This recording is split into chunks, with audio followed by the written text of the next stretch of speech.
in this modern world, I'm asking you one question to all these viewers, whether cancer was there 50 years before, whether infertility was there 50 years before, whether obesity was there 50 years before, whether autoimmune disease was there 50 years before. Never. So these are all, we claim it as a man-made diseases.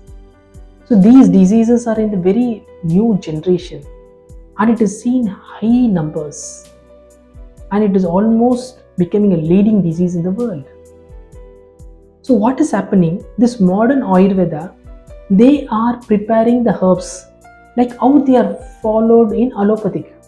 Like they are also bringing out cough suppressant, they are also bringing anti-inflammatory, they are also releasing antipyretics, they are also releasing medicines to reduce the menstrual bleeding, pain, cramps, analgesics.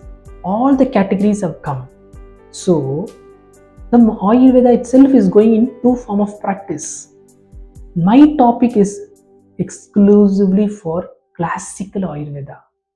Can I treat a client with the Ayurveda, which is a very, very, very, very old traditional Ayurveda, the so-called 5000 years old Ayurveda, even for the current problems? This is my topic today. And if you see, I want to put a balance. I want to be transparent. I don't want to hide any facts.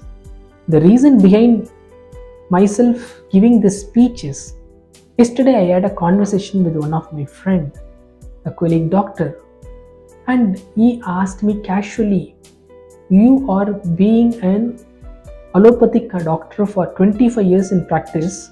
Now, what made you to initiate this Ayush treatments? And he came with a second statement. He told me clearly, my friend, I am seeing so many clients to my center, they have been treated in Ayurveda and they have failed, they have not responded, or they are not recovered completely, or they are having remission, relapse, and they are in the follow-up of me. So you are into this field, they are asking me. I said, my dear friend, I know everything, I accept whatever you are going to say, but let's wait and see. I want to make a change. The change can be myself be in the forefront for that change. Yes, I accept.